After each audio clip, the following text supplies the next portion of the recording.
What is synonymous with celebrations and luxury? Champagne, the topic of today's video. Champagne was associated with royalty as French kings were traditionally anointed in Reims, and champagne was served as part of the coronation festivities. Champagne was even marketed as a royal and aristocratic drink, as some champagne houses advertised, boasting that their wine was a favorite of certain members of royalty.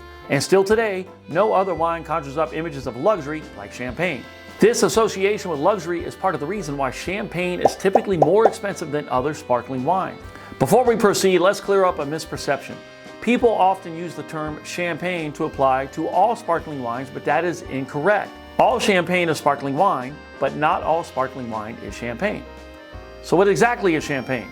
Champagne is a sparkling wine produced in the Champagne wine region of France, and for a wine to be called champagne, it must meet the strict regulations set by the Champagne AOC. So what are some of the regulations a wine must meet in order to be called champagne? Well, first, it must be from the Champagne region of France. In addition, there are regulations and rules such as which grape varieties are allowed, the method of pruning, the maximum permitted yield per hectare, the maximum permitted press yield, alcohol content, winemaking, the minimum age period in the bottle, and much more. So how is champagne made? It is made by the method champenoise, also known as the traditional method, which is a requirement for champagne. Method champenoise means, in a nutshell, that there's a second fermentation that happens in the bottle.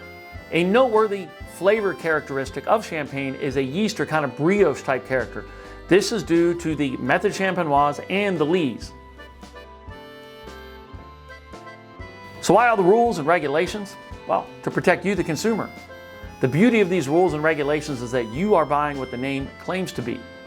Unfortunately, we don't have regulations to this degree in the US. For example, how many of you have seen those big jugs of wine called Chablis? Well, that's not real Chablis, but some marketing guys came up with the idea and thought, oh, the name sounds pretty, so they slapped it on a bottle of something that isn't Chablis, misleading much of the general public. Knowing how significant France's contribution is to sparkling wine, and well, wine in general, it's funny to think that at one point, the French considered bubbles in wine to be a fault. Yes, that's a fact. They actually considered bubbles in wine to be a fault. Can you imagine? Here's a funny champagne fact, although it may not have been funny to the people at the time. Before the French perfected their sparkling wine methods, the corks would sometimes just shoot off the bottles on their own. This in turn would cause a chain reaction, and the corks of other bottles would fly off, and then the vineyard would lose much of their yield. Because of this, those working in the champagne cellars would wear metal masks so they didn't get hit in the face by shooting corks. After all, champagne corks can leave the bottle at almost 25 miles per hour. One often associates the name Dom Perignon with champagne, but contrary to popular belief, Dom Perignon did not invent sparkling wine. However, his influence on sparkling wine, in particular champagne, should not be overlooked.